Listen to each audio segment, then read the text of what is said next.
hip hop changing from positive to negative was not a consequence of history. It was not a circumstance of history. It was nothing that just happened on its own. It had nothing to do with the changing of the times. It had nothing to do with that. It had everything to do with the fact that there are people in this particular society who wants to see us exactly where we are. And we cannot let that point elude us. These are the facts. How do we know? 1967, Kerner Commission report on urban disorder. When black people said, yo, we're tired of this system. You know what I mean? This system is oppressing us. So we rebelled against the system. We burned things. We said, yo, we had enough. He did his little report on what caused these riots. He said, what caused these riots? He said it was young children who started these riots, and what was motivating them was a high self-esteem and an enhanced racial pride. He said the majority of the rioters were high school dropouts, but they had a higher political orientation than their peers who did not drop out. And they saw the system as their enemy, so they attacked it in the right circumstance. So, fast forward to 1992. Same thing. #1 record on the radio, we had Fight the Power. Fight the Power is on the radio. Rodney King gets beaten before the world. The black youth rebelled against the system. Again, they did it again. And why? What primed them? Positive hip-hop. Primed them. Fight the Power. X-Clan. Brand Nubian. You had these groups out here who were pushing, who were politically orienting black kids in the right direction, giving them the proper prompters that they needed so that they can respond properly to oppression. All right?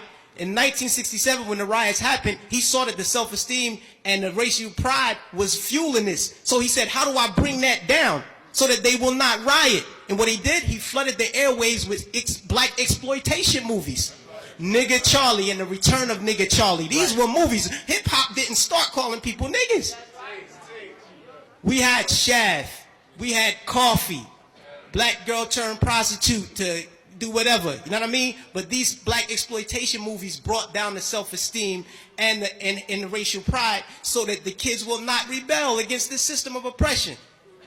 92, the racial pride was back in effect. We had black kids going to Dr. Ben Yuckin lectures. We were spending our money to go see Farrakhan speak as opposed to going to a strip club. This is where we were. The most coveted article of clothing was a historically black college or university sweater. We were motivating children towards positive attitudes and lifestyles. And when Rodney King got the beating, heads responded properly. Fast forward to our day. Sean Bell is shot 50 times in the street in New York by police officers. #1 song on the radio, Like a Lollipop. Nobody do nothing. Nobody respond to nothing. Trust me. Just like the brother, I believe it was JT, the bigger figure, who said that the label executives came to him and said, yo, brother, we need you talking about guns and whores. You know what I mean? That's right. That happens. I've been in those meetings with management and had to ask me, is what you're saying really what you believe, so that we'll know how to market you properly? You know what I mean? This happens. Young Buck on his album, he has a song on his album that talks about police terrorism. The label said absolutely not. Jimmy Iovine said absolutely not. You cannot put that record on the album because it might create an atmosphere that might put police officers' lives in danger. Right. So they took the record off, but they let him keep the other 14 songs on the album that talked about killing black youth.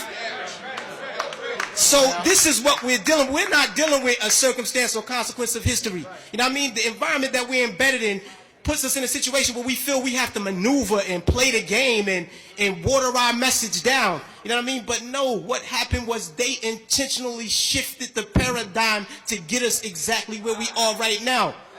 Right now, we're feeding the prison industrial complex right now. Our kids are going to prison because they're promoting these records. They're promoting these records daily that send us to jail. You know what I mean? It's cool to go to jail. You know what I mean? They glorify these things. And it's not the black youth. We're in a position where we get, like the brother said, the choice. You know, he said, yo, I chose the positive. so I didn't do it. But every youth is not going to take that route. I know, I come from the projects, grew up in the projects all my life. You know what I mean? And we're not turning down $500,000 to say nigga.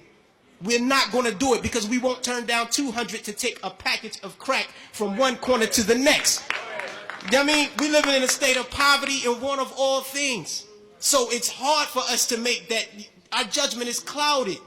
And they knew that the judgment would be even more clouded if they took groups like X-Clan off the radio.